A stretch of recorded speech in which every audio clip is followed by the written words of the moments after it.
Hi, I'm Alyssa Rosenberg. I'm the culture blogger at Think Progress, and I'm a correspondent for TheAtlantic.com.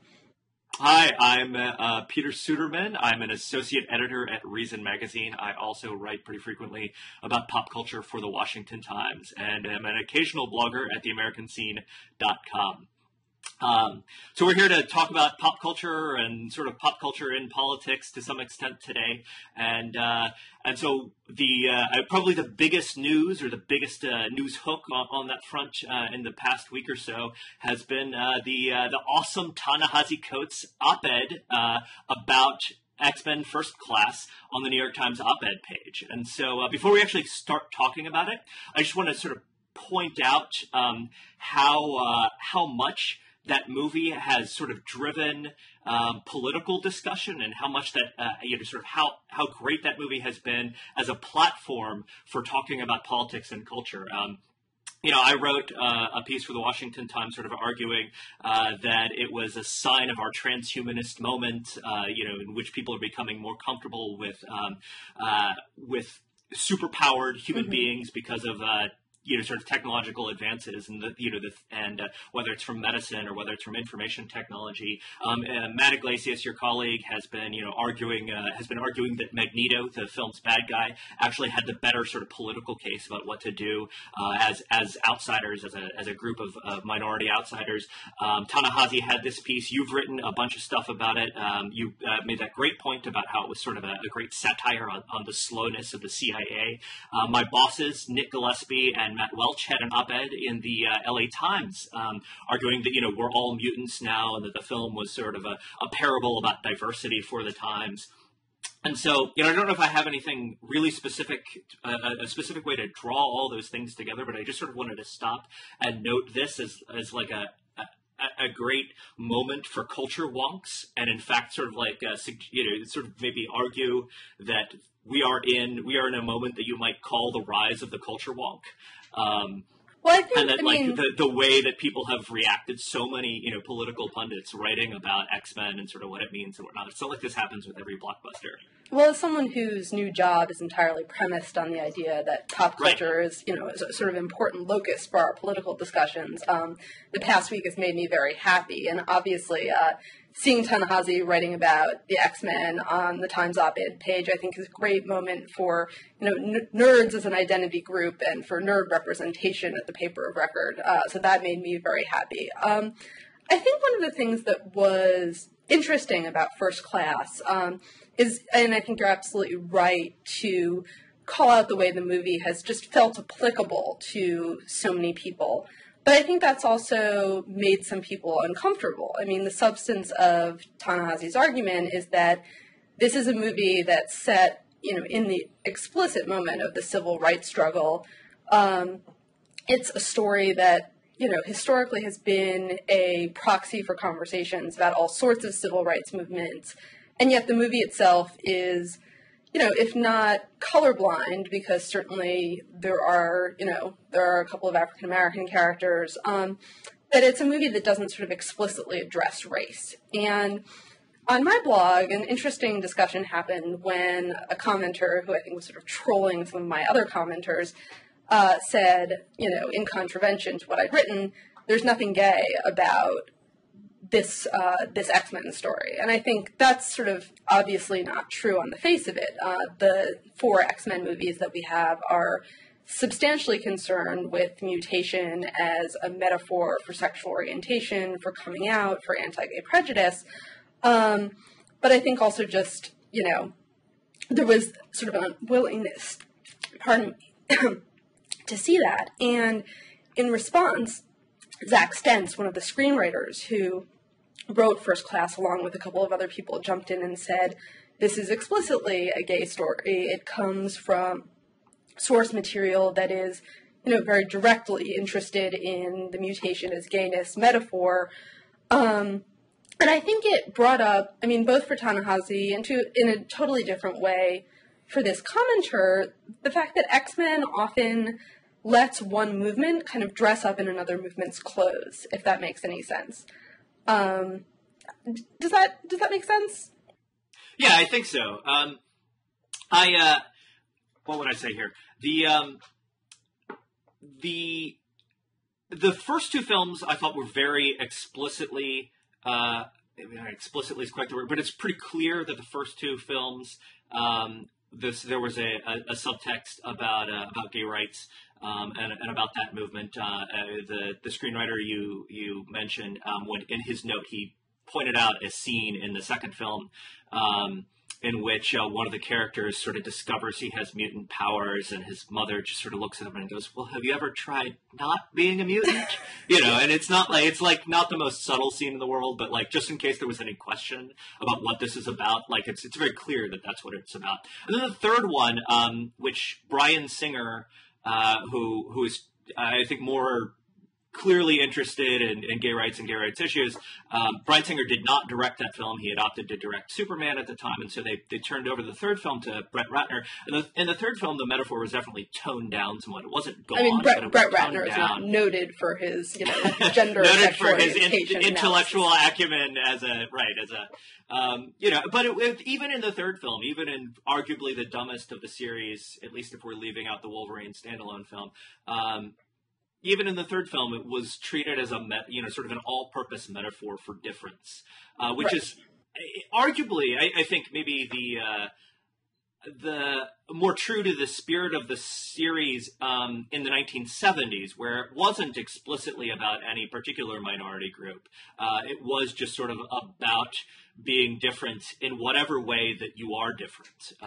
Whether it's that you're different because you're a nerd and you read comic books, or whether it's different because you're different because you're African American, whatever it is. The 70s was definitely the comic books when they came out were definitely just more about looking at difference rather than some sort of explicit difference in the way that the first two films were very clearly about, or the clear subtext was about the gay rights movement.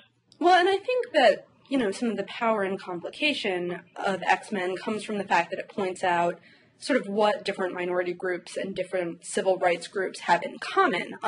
Certainly the question of passing is at the core of this movie in particular. Can you make yourself look like you're not a mutant, whether you're Mystique, hiding your blue skin and red hair under the guise of sort of a perky American cocktail waitress working in a bar in London, or your Beast keeping your feet covered up in your CIA lab and telling your boss when he finds out you're a mutant, you didn't ask, so I didn't tell. So, passing has always been one of the core issues of X-Men. I mean, that's kind of what Iglesias was getting at in his Magneto was right posts.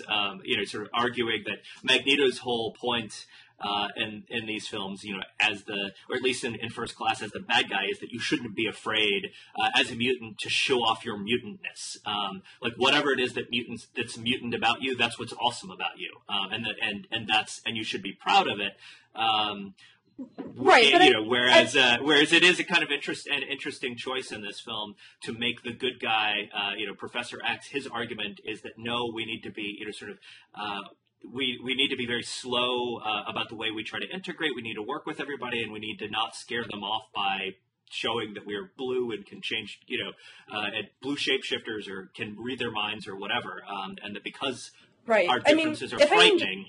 If I can just jump in for a second, I think that's what's interesting about it is because the sort of passing metaphor works for, light-skinned African Americans, for gay people, for, even for Jews. One of the things that's interesting is that, Magneto, who's this, sort of Jewish Avenger, right, is played by a guy who looks sort of stereotypically Aryan. He's tall, he's blonde.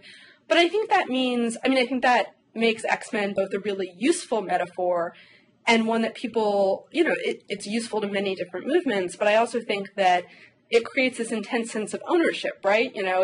No, X-Men is about the Black civil rights movement. No, X-Men is about the gay civil rights movement. It's about Jewishness. It's about disability. And I think that, it's people, when you start making the point that oppressed groups have things in common, I think that can be sort of a powerful point of solidarity, but I also think that it complicates this powerful ownership that people feel. And so I was, I write a lot about depictions of gay people and depictions of women, and so, and I'm also kind of a Magneto Professor X fangirl, so all that, sort of the tenderness and homoeroticism of the movie is right up my alley. Ta-Nehisi, who comes from, as he said, a much more sort of black nationalist perspective, that was, a large political influence when he was growing up, looks at the movie and sees it as one that, isn't necessarily doing the work that it could be doing on race. And so, I think that ability to stand in for many different things is both, a strength and a complicating factor for fans. And I think the other thing that's interesting about it and about the sort of Magneto was right movement is that, the question of gay separatism or gay superiority is something that, isn't a part of the sort of early gay rights movement conversation, but I don't think it's really part of the mainstream political dialogue anymore. If someone, there are some people who talk about how pursuing equal marriage rights is the wrong approach for the gay rights movement because why should gay people want to buy into a straight institution?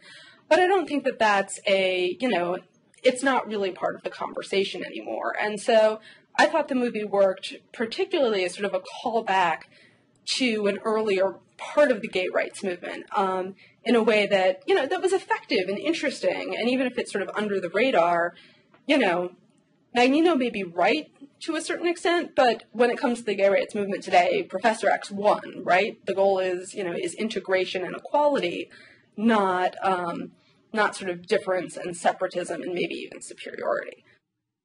What does it say that leading progressive bloggers are in favor of, believe that Magneto, the supervillain, is actually the hero? No, I'm mostly kidding about that. I think you're right. The series, the strength of the series, what has made it endure is that it is this all-purpose metaphor for difference, for whatever sort of difference right. you can come up with, and that it's been able to shift over time, and that's part of the sort of the genius of it. I was I guess I'm still a little curious about what you made of Ta-Nehisi's argument, that the film would just sort of totally ignored the racial aspect. I mean, yet, like you said, there are African American characters in it. One of whom gets incinerated early in the movie, right? And another of whom, right. Like, but of the two, as I recall, there are only two. There are two speaking African American characters. Right. I think there are a couple only of two at least two, and one of them dies very early. After like 5 minutes, and the other one sides with Magneto at the end and doesn't have much of a role. And so I'm a little bit curious about that. I mean, what was his line? It was something like, it was a period piece for our post-racial times, in which the most powerful adversaries of spectacular apartheid are a team of enlightened white dudes. And it's also the dudes part of it. I mean, like there's a very I don't know if I want to say very clear, but there's a strong hint of a sort of gay subtext between Magneto and Professor X. They have more chemistry than anyone who's actually sleeping together. That great sequence with them, where they find the stripper who turns out to have the wings, and they're sitting there on that bed, sort of leaning towards each other. They have awesome chemistry. They like sort of hang out in great looking clothes on a bed together. It's not even just that. It's like Professor X saves Magneto from drowning, and you get this "I thought I was the only one" sequence, and then Professor X unlocks Magneto's power, and they have this shared memory of his childhood in pre-Holocaust Europe, and there's mutual crying. Yeah, there's even like the bit when Magneto says something like, it was amazing to have, like, it was this weird sensation to have you inside my mind. Yeah. Like he talks about that, having this other personality inside him, fairly explicitly. Right. I think the question I guess I'm curious is, if it's sort of. Can we get to a point where dominated movie, and since since this is something that has interested you, it's a dominated by white dudes, is one way you could describe that movie. Do you feel that undercuts some of its? Sure. I mean, I think it's a problem that most of our movies that deal with oppression or deal with discrimination sort of deal with one kind of discrimination at a time, right? I mean, we are years and years away from getting like a Bayard Rustin biopic because he's black and he's gay. I think we're, we're years away from getting a standalone Storm movie, for example. She's black and a woman, and she's African. She comes from a sort of decimated country. So I think that that's sort of a failure of our movies in general. And, I think X-Men is absolutely prey to that. I think once we get to a point where, a multi-purpose tool like X-Men can be used for all of its purposes at once will be really exciting. It'll also require really, really sharp storytelling and also just sort of no-nonsense casting decisions, right? I mean, the idea that that the default for groups of friends in sitcoms is for them to be all white or all straight. I think X-Men is a not particularly egregious example of a much larger problem that our pop culture has in that sense. Right. I mean, you almost make the argument the other way, that at least it's dealing with the issues, and at least it's, sort of subjecting the summer blockbuster audience to something more than white guys as heroes and nothing else. Right. That it's in the process of giving them their usual white guys as heroes, there is a lot of interesting subtext, which I think is, to go back to what we were talking about at the very beginning, one of the reasons that this film has proven to be such a great platform for pundit types. Right. And you get to, I mean, we all remember, back in the 80s, early 90s, whatever, when it was, when there were no gay characters on television, when, you had the first sitcom gay character, these characters were tokens at the beginning. I was actually having a discussion, about the original Star Trek, and the original Star Trek, from back in from the 1960s was really blatant in its tokenism, right? Like, there was the black woman, right? And she was there as the black woman to play that role. Well, and that's to be why, the only one. But you know what? Like, tokenism at that time was better than simply having a cast of all whites, of ignoring the fact that there were African Americans in the world, entirely, right?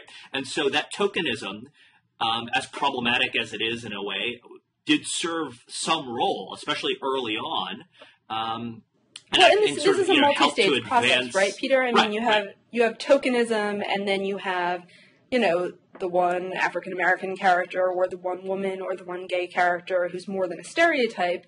And, I think we see in things like Bridesmaids, we're getting to what's maybe a third stage where the token character can be unpleasant, or, the movie written by a woman can be sort of crude or a failure. And, I mean, there's an extent to which equality is the right to screw up or to be less than perfect and to be fully human in that. And so, do I wish that we were sort of cycling through this a lot faster? Although it helps, if you're, in the case of Bridesmaids, to be sheltered by Judd Apatow. Yeah, absolutely. But at the same, the king of the white male geek comedy there, pretty much down the line. I mean, like his movies are very, very squarely aimed at straight white guys. Right, but even though and so he was able to sort of shelter that and bring it into existence. Right, but him sheltering that and bringing that into existence also makes it easier for the TV networks to do a series of buys for the fall that have a ton of shows that star women, are written by women, are created by women. Yep. And so, sometimes you need the sheltering wing, and then, the baby bird goes out of the nest on its own. I feel like that's a condescending metaphor.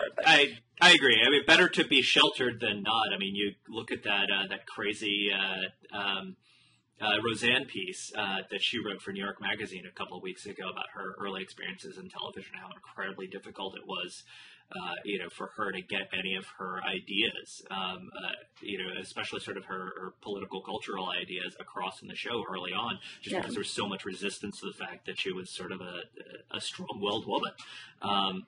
Right. And I mean, I thought one of the things that was interesting, I thought one of the things that was interesting about that piece was the extent to which she felt undermined by other women. It wasn't even that men weren't protecting her, though certainly John Goodman said he wouldn't do the show without her, but that, undermined by women who were protecting the system, right? Who understood, or who had decided that their best route to success was to work within the system and play by its rules, and support the system that way. And she obviously had no interest in doing that. Yeah, and I mean, I think Roseanne is a really difficult test case because, I mean, she's incredibly talented. She's also kind of a difficult human being, and so, it's... You got that sense from reading the piece, too? Yeah, a little bit, just a little bit. Right, I mean, it's known, but, like, even just reading the piece, like, yeah, she is. She's very strong-willed, it's clear. Roseanne is a challenge to sisterhood.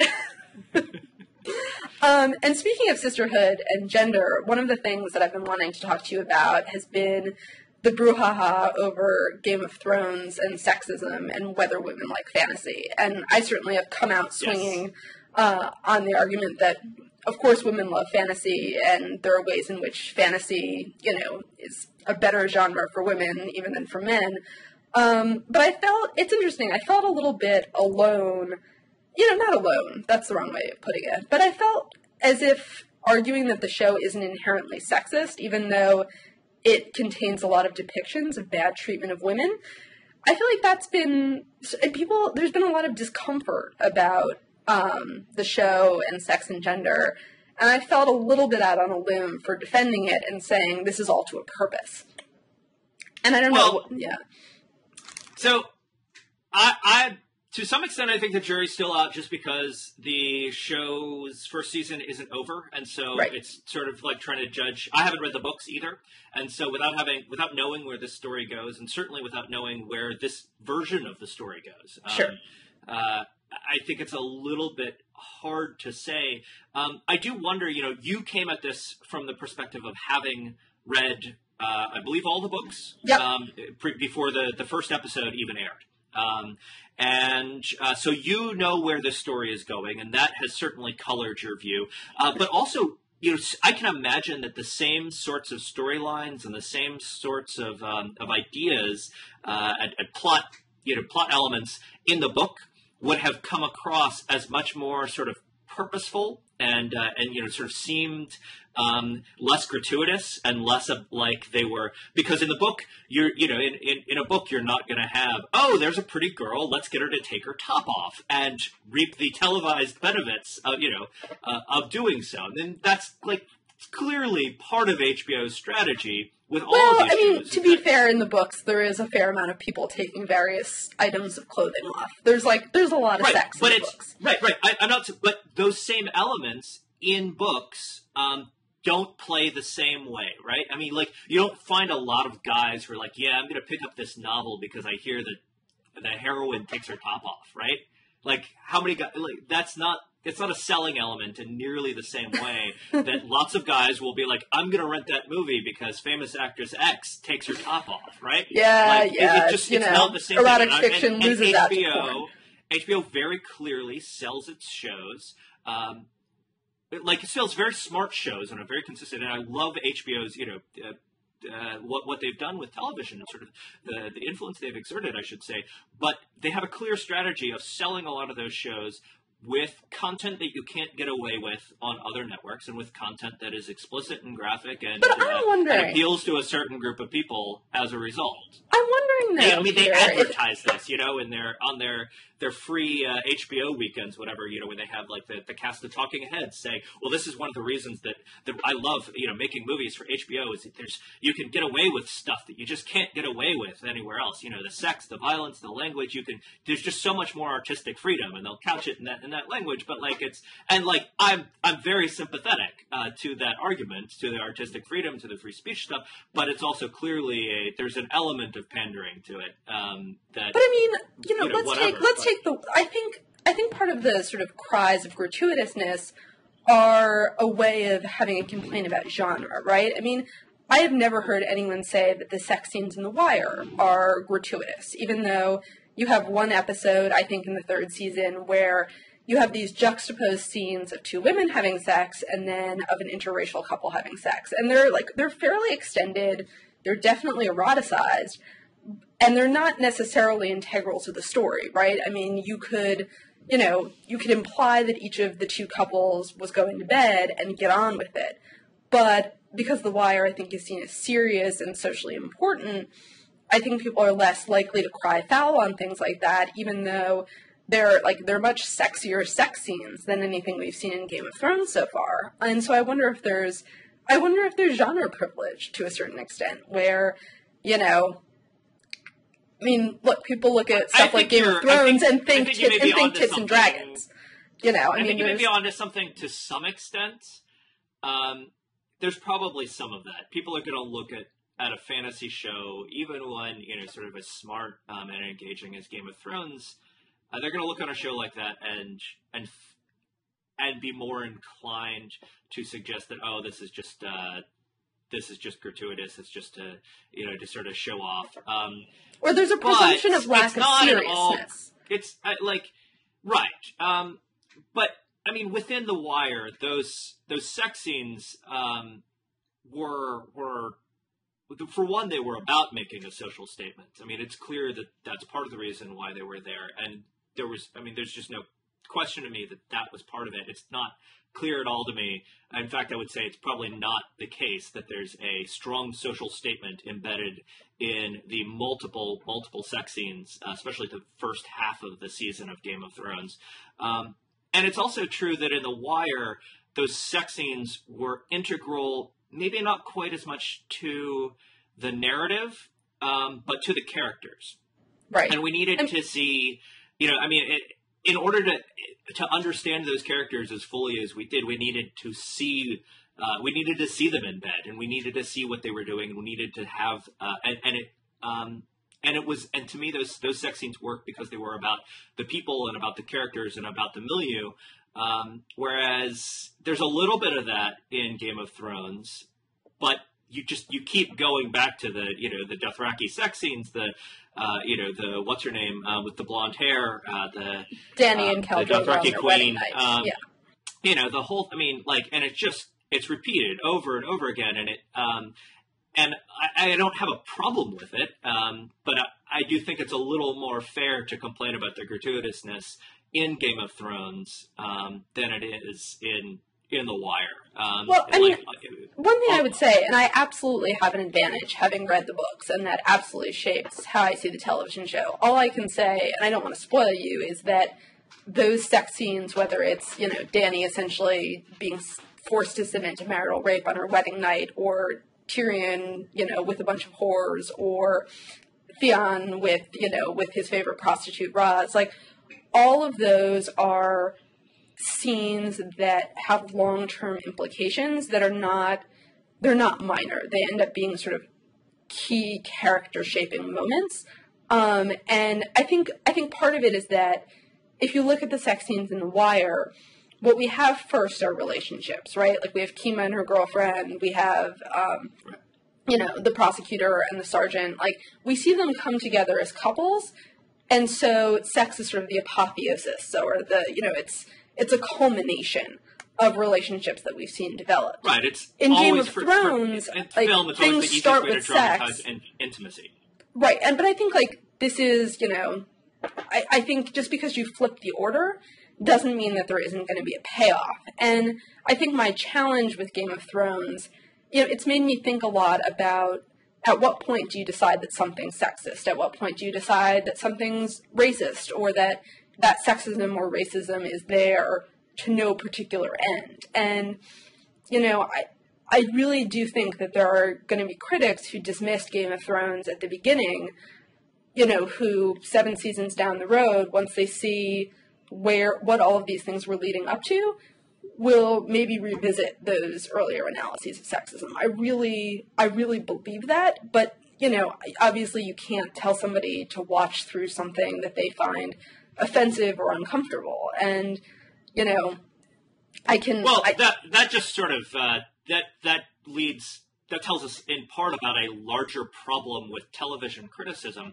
which is that television criticism for a long time, critics would, a TV critic at a major paper would get the first 2 or 4 or 5 episodes of a series and then would pass judgment and maybe come back to it 2 or 3 seasons later if it lasted. Whereas the entire HBO model of, sort of a novel a season is a novel and is a complete story in 10 or 14 episodes, whatever it is, it makes it very difficult to do that sort of judgment. I mean, it's like it really is like being a book critic and reading the first 100 pages and being like, well, you should read this, you should not. It's sexist. It isn't. Like, the passing critical judgment on these shows before a season is over is really difficult. And I think it's our criticism apparatus, at least in the mainstream critical apparatus, has not evolved well to handle the way that television has reoriented itself towards long-form storytelling. But I'm not sure that's true, Peter. I mean, you have the rise of sort of recap culture. Right. So there's recappers, but recappers are all working for on the web. I mean, there's no major absolutely. But if you look at someone. I mean, if you look at someone like Todd Vanderwerf, who is the TV editor of the AV Club, and to my mind, sort of one of the best critical voices out there on television, I mean, I think that, I think internet television criticism has really eclipsed print television criticism. I mean, hold on one second. That's why I was careful to sort of complain about the mainstream sort of the old style model. There's definitely, you have recap culture is changing things dramatically, but I still have a problem with recap culture, which is that it's so focused on the minutia.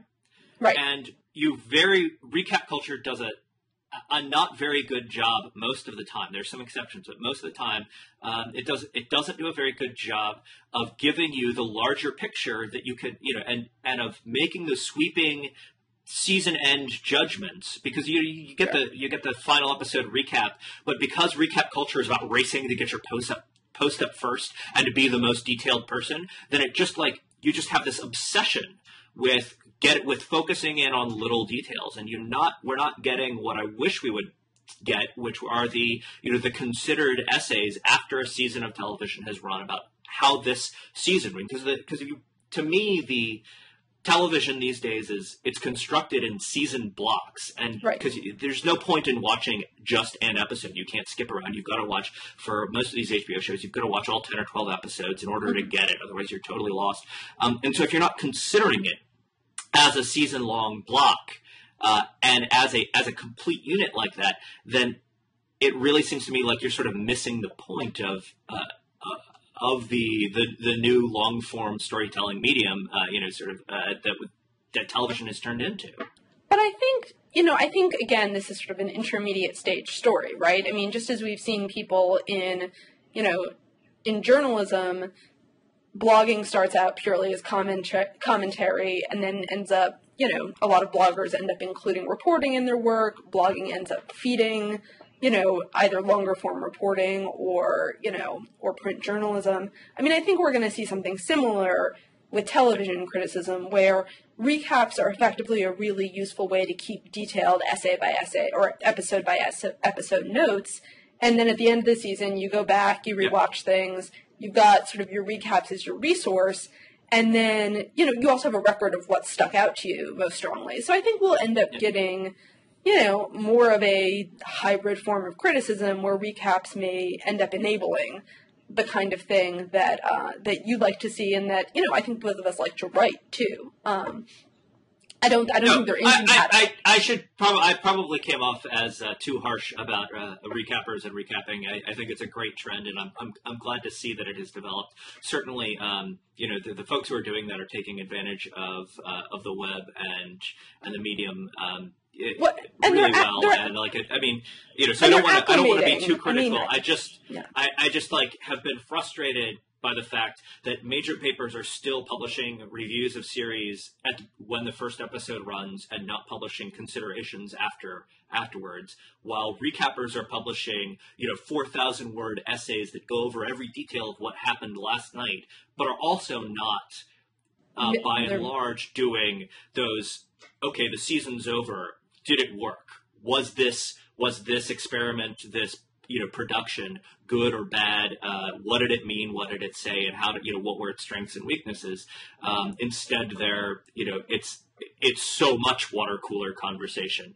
I agree. I mean, I think the one really useful role that recappers play is sort of accustoming audiences to sticking with shows and sort of, I mean, I think that recap culture, you know, it sort of enables a show like The Wire where you have to watch every episode to have any idea what's going on. And I think that's, you know, I think they're useful tools. But I agree that, you know, an ideal form and it moves is more considered. The water cooler, you know, it sort of creates those online communities for these shows that actually have relatively small audiences by, you know, sort of TV historical standards, you know, just 1 million or 2 million people in a lot of cases, a case of even a show like Treme, sometimes less. Whereas, you know, you used to have a smaller number of shows when the networks dominated, and so you could all sort of count on anybody who was a television watcher to have been watching the big shows. And recap culture has definitely sort of focused those online communities and given them hubs to talk about what they love about or what they're frustrated about with their shows, and sort of kept those people together and kept interest up in a way. And that's probably, you know, I think that it's the community creation around recapping, I think, is probably the part of it that I like best. It's just sort of the lack of larger consideration that still continues to frustrate me. Right. I mean, the criticism is constantly evolving, and you know, it's interesting because I think people don't talk about the state of criticism very much. But you know, one of the things that really annoyed me about that's what we're here for. Yes, of course. I mean, we clearly are leading the way. But one of the things that, you know, sort of annoyed me about that survey of how many women were at various major publications was that they sort of cut out the book review and criticism sections as, you know, as qualifying numbers, which I thought was really weird. But anyway, that's a bugbear for another day. One thing I wanted to... So can I make one more point about Game of Thrones before we move on, or maybe ask absolutely a question? I mean, I can talk about Game of Thrones sort of a point with a question. Oh, okay. So the one thing that I haven't written about and that I haven't seen really people write about too much is that this was really billed to me in advance by the people who'd read the books, and even by some of the people who'd seen the screeners before the first episode aired as a political story. But to me, it's a very curious kind of political story. And I see, and it's not what I was expecting in a lot of ways, because there's very little ideology and very little agenda involved in the politics. Almost no one in Game of Thrones really talks about what they believe or what they stand for. Instead, they talk about who they are and who they are loyal to. Right. And so all of the world's politics, they're almost exclusively based on alliances and coalitions and sort of the shifting, you know, and the historical connections, but, you know, sort of the shifting alliance and coalition model. It's very interesting way to think about politics and sort of to deal with political concerns, because there's nobody in that, in a lot of ways, there's nobody in that series who like stands for any principle. Well, all they stand for is themselves and their families, their name, whatever it is. Well, and look, that's a context question to a certain extent, right? I mean, you know, this isn't a democratic system where, you know, right. Robert Baratheon and Daenerys Targaryen are going to, you know, meet at, you know, I don't know, Harrenhal and have a televised debate where, you know, Maester Pycelle or one of the other characters will serve as a designated moderator. I mean, I would pay to watch that debate. I think it would be totally awesome. But, I mean, it's not a conventional political, it's not a conventional political model where everybody sort of understands the rules and the mechanisms, so it's a debate about ideas. Instead, what it is, it's a show about, it's all about the mechanics, right? It's how do you build support? How do you, you know, when do you take bold action? How do you gather information? I mean, I think one of the things that the show's very good at is dramatizing information asymmetry. And it's not just a matter of who knows what facts, but, you know, who knows what other people know. I mean, it's very much about the poker game, not about, you know, it's not about ideological substance. It's, you know, it's about style. It's almost like tactics. A sort of pure public choice model of politics in which power is the only thing. You know, there's no sort of mask of ideology or issues. There's no, you know, politicians aren't saying, oh, we're doing this because of the good of the whatever. Where they're almost all, most of the time they admit it to each other, and they sort of work from the understanding that everybody else in the room is also working exclusively towards gaining power for themselves and their allies, and that's right. it. And everybody in the room understands this as at least implicitly and frequently explicitly.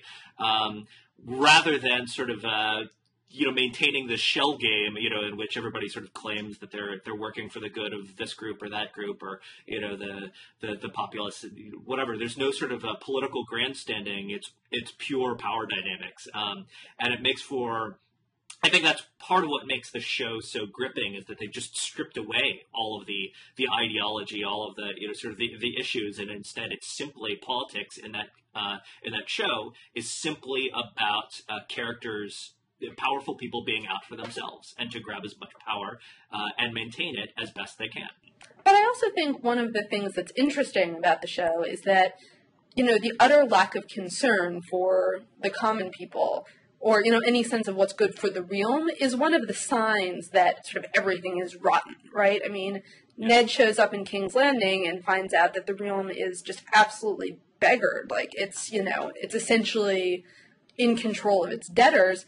And nobody cares, just absolutely nobody cares because they don't think it matters, Yeah, I think the only time the common people are mentioned in any sort of meaningful way that I can think of so far is when the king says something to the effect of, if the horsemen come, we could hole up in our castles, but how long would we, maintain our power if if all of the nobles and all the lords just sort of hid away, the people would not accept that. And so the people are only useful he only thinks about them when they, in terms of, well, if I do this, they might revolt to the point where I can no longer keep my power, and that's it. Right, but I also think, there's that moment when, or a couple of moments when Danny is talking to Jorah Mormont and says, well, but the people want us to come back, or, the people are stitching dragon banners in secret and waiting for our return, and Jorah just says to her, the common people pray for rain, like they don't care who sits on the Iron Throne. There's this misconception that, the realm doesn't care about the common people, but the common people also don't care very much about the realm. Partially, it's cyclical, right? They'll care if there's an invasion, but they sure don't care before. It's the medieval fantasy equivalent of the president will win if the economy is good. People care about jobs, and that's it. Yeah, exactly. It's the same thing. Exactly, but the common people don't exactly, get a vote. That scene when some petitioners come to, ask for the king's protection from Gregor Clegane, who's sacking the land, and they don't even know who the king is. They mistake Ned for the king. And I think that's, that's sort of a critical moment. That people like the idea of having help from the sovereign, but they have no idea what his face even looks like. Yeah.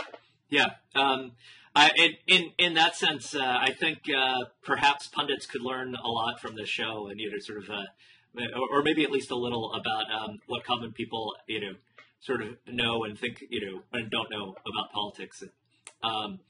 But we also wanted to talk about Super 8 and alien invasion movies. I don't know if you're ready to move on. Absolutely. We've been talking about something where I have more information than you have. So I am very curious to hear what you think of Super 8. I think partially because I looked at the trailers and wasn't sure what I was supposed to be so excited about. So you tell me.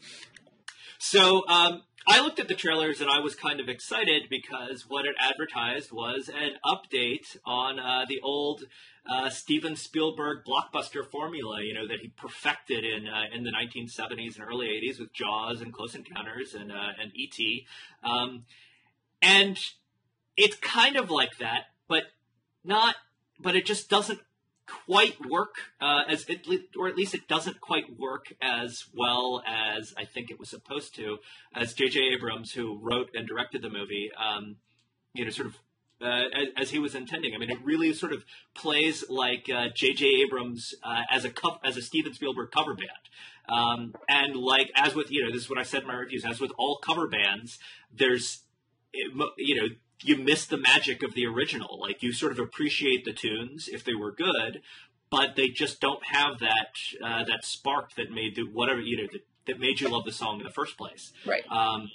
And so I think that's the big problem with this, is that it's so slavishly devoted to doing the Spielberg thing in in a mostly very surface kind of way. You get a lot of very Spielbergian shots. You know, he's ripping off these sort of fast crawling zooms that Spielberg frequently uses to deliver bits of information.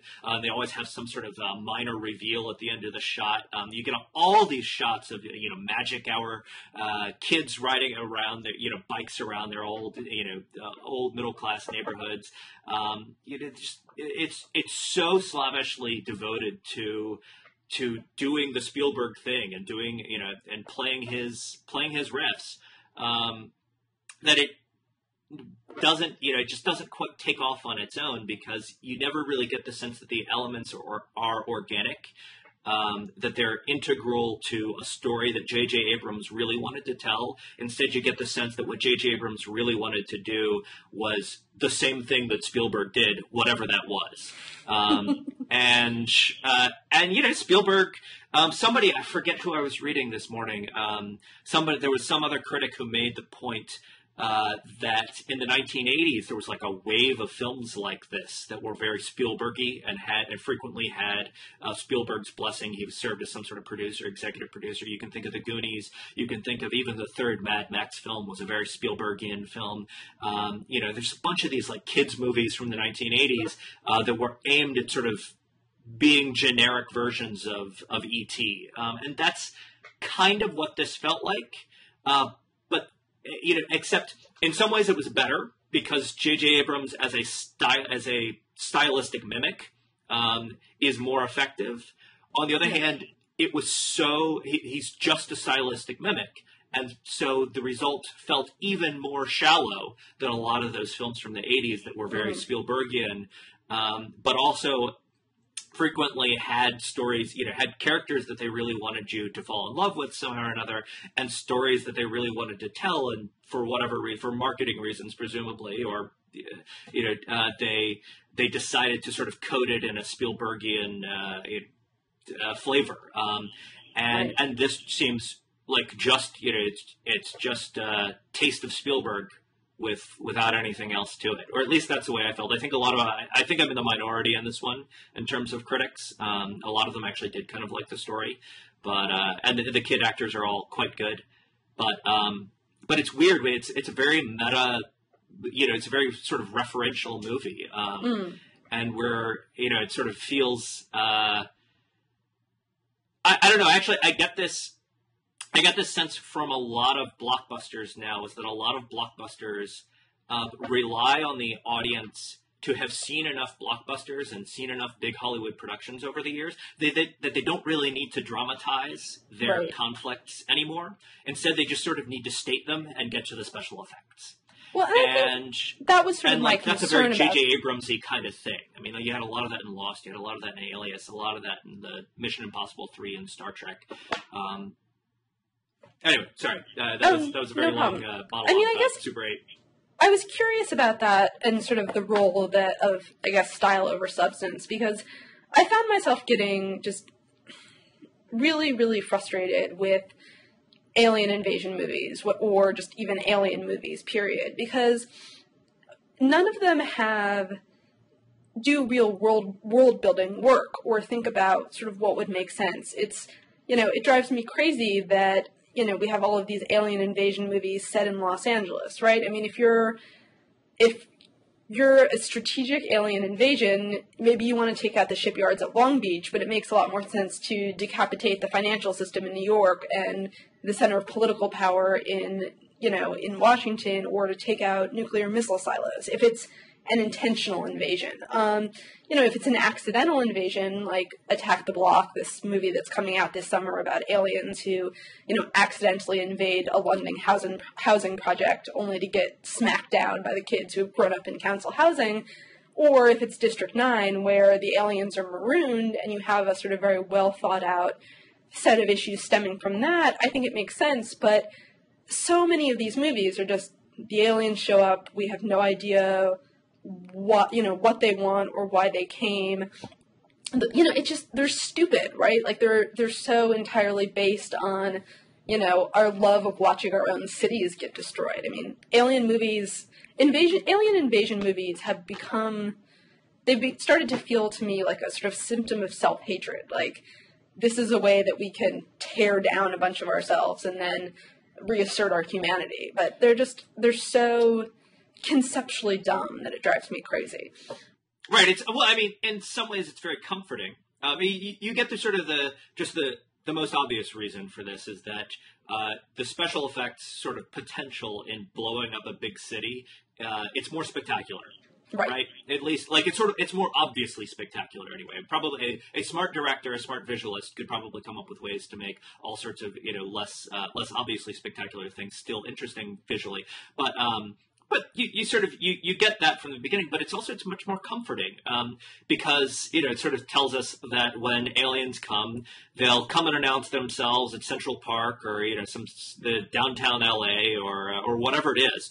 And they will attack us, frontally, and and it will be a big fight, and in the end we'll destroy their mothership, and the end, right? And they'll go home and it'll be fine, because of course there wouldn't be a secondary force following up, or it's one and done.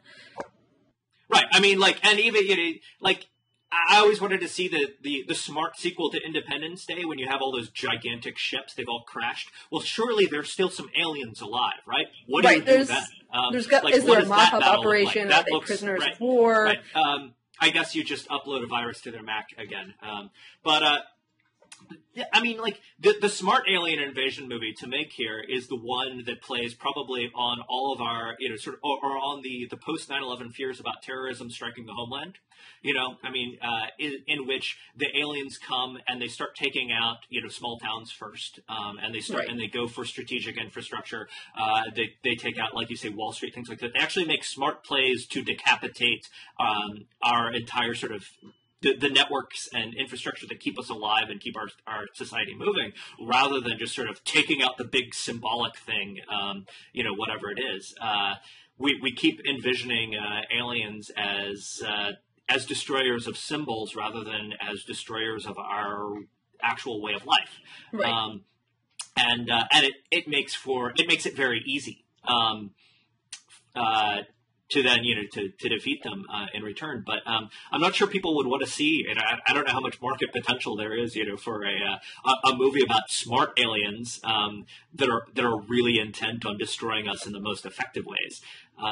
Just like I'm not even sure how much market there is for a movie about terrorists or some sort of foreign conflict that does that, right? People are like, that's actually terrifying, and it's not, it's never clear to me how much people want to be actually terrified when they go to the movies. Right, and I think that's a good way of putting it. I mean, I really loved District 9, and I don't know how you feel about it, but I thought, I loved it. Yeah, I watched it again the other night. It's a great movie. Yeah, it's disgusting. Like, it feeds on all sorts of Cronenbergian body horror issues, but it just, there's an actual concept behind it. And, a species that is smart enough to master interstellar travel, which we haven't done, which, is big enough to sort of want, or is strategic enough to have some sort of plan for invasion or colonization, like, they're just never, it doesn't add up that, if you put all the effort into invading and taking over another planet, that you would behave as stupidly as aliens inevitably do when they get here. And, I think alien invasion movies, as much as they're big and scary and stuff blows up, end up treating audiences like they're stupid and in need of comfort. And, in a way, they're a very, when done poorly, they're a very condescending form of action movie. Yeah, I mean, you can almost argue that District 9 itself is a metaphor for how we think of, for the condescending way we think of alien civilizations in alien invasion movies. The way that the aliens are treated in that movie is sort of, we can't tell the difference between you, you're all stupid, you're all, we're just going to move you around and it'll be very easy. And then, this strong point that the movie makes, that in fact there are like different factions within the aliens, that each one of the aliens is individualized. I mean, that was just to sort of make a small point. I thought that was one of the best elements of the movie, was that you had individual characters rather than, they're all dressed in the same uniform. They all look, exactly the same. Like, each one of those aliens was a distinct personality with different goals, with different, with different wants and needs with a different personality, which you so rarely see. We typically envision aliens as sort of these monolithic societies in which, they come from an ice planet. They all wear the exact same clothes. They eat the same thing. They're working, sort of in tandem as this sort of monolithic block, rather than as distinct personalities who all have, different things that they want. And in District 9, all the humans were incredibly condescending and sort of dismissive of the alien population. And that, in fact, is a lot. I think you make a good point here. It's sort of a lot how Hollywood treats aliens in alien invasion films, is that they're all the same, and they're all kind of stupid, and they're gonna come for us in one particular way, and we can just sort of we can dismiss it, and it'll be easy. Well, and I thought one of the things that was interesting about that work in District 9 to make it clear that the aliens are individuals and have different motivations is that, by the end of the movie, when our sort of dupe turned hero fully makes his transformation from a human into an alien, he's not only still human, he's sort of more human than he was during the movie. That, that he's still making these flowers and leaving them on his wife's doorstep. That is the moment when he is most a sympathetic hero, when he's turned into this giant scary bug. And I thought that was a really fascinating inversion. I mean, it shifted, the movie did a very effective job at shifting our sympathies and loyalties away from ourselves. And I thought that was very effective. The argument was that we were most human when we were most empathetic, and becoming empathetic to things, to species in this case that are unlike us, that are more different in some ways, will actually help us become more empathetic to our own people, to people who are more like us. Absolutely. And there's sort of an X-Men related point probably buried in that somewhere, sort of about difference and about how we understand difference. Just sort of more generally, I wrote a piece about this a couple weeks ago about alien invasion films tied to the Battle of Los Angeles, which I really didn't like. But arguing that in general, the best of these films tell us they tell us something about ourselves, and that they will sort of make that they make some. It's not just that they make some sort of point, but that they help us understand our own motivations somehow or another better. I think District 9 did that very well. I thought Battle of Los Angeles was kind of terrible at that. Super 8, I have to say, doesn't. Super 8 thinks it's making some sort of profound, emotional point about family and forgiveness or something, but it's really, really contrived. It's so checklist oriented. It really feels like J.J. Abrams just sort of went and did a script analysis on all the early Spielberg films and figured out, okay, they've got this element, and this element, so I need to have this element, and this element. And ultimately, that's sort of why I think Super 8 doesn't work. But yeah, I think I'm glad we got to talk about District 9 here, because it's one of my favorite movies of the last couple of years. Same here. And also one of the movies I'm not sure. One of the smartest genre films. Yeah, and it's also a movie I felt the same way about District 9 and The Hurt Locker. They were both fantastic. And those were my they were such powerful, uncomfortable. I mean, for me, they were such powerful, uncomfortable experiences that I'm not sure I want to watch either one of them again, even though I love them so much. I think District 9 in particular makes for great repeat watching. It's very satisfying because there's so much detail, just visual detail, and that's one of the things that makes her a great repeat viewing. But the amount of visual detail that they buried, just particularly when you're moving around the alien slum, is just phenomenal. And just looking it's amazing to me what they did on a really relatively small budget for a big Hollywood picture. I think it was $30-35 million.